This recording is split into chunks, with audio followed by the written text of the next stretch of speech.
Rachel Elizabeth, and I am here with Rob Mills, probably one of my best friends of all time. Oh yeah, so we're like this.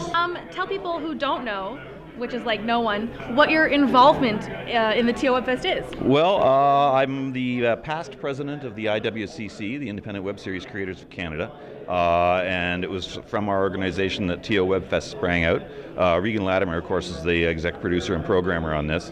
So we've been behind her and her efforts to make this thing happen for almost a year ago. She's pulled together a great deal of stuff. So you said that you're the past president. What's that all about? Well, we had our annual general members meeting just yesterday. The idea is that once we finally incorporated as a non-profit organization last year, once a year, you've got a cycle of elections for who's going to represent all this stuff. So it's not there's no coup or anything. It's just we were the founding members. We were on the existing board.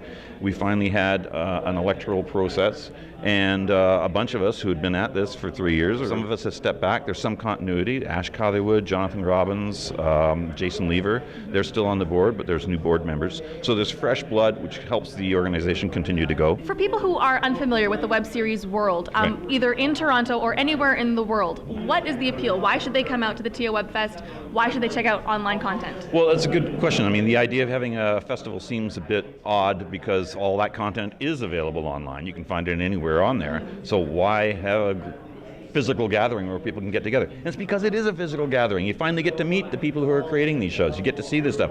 It's different as well seeing it in a theatrical context. But then we've got panel discussions, we've got information stuff, so we're feeding our own heads, we're feeding our own abilities to get better at what we're doing and to help others get better at doing that. A lot of people on the board also have their own web series. So how do you decide who wins an award without being totally biased? Well, first things first, everybody who was on the board who has shows playing at the festival, we recused ourselves from the award process. Also, the adjudication process for who would be getting the awards wasn't handled by us.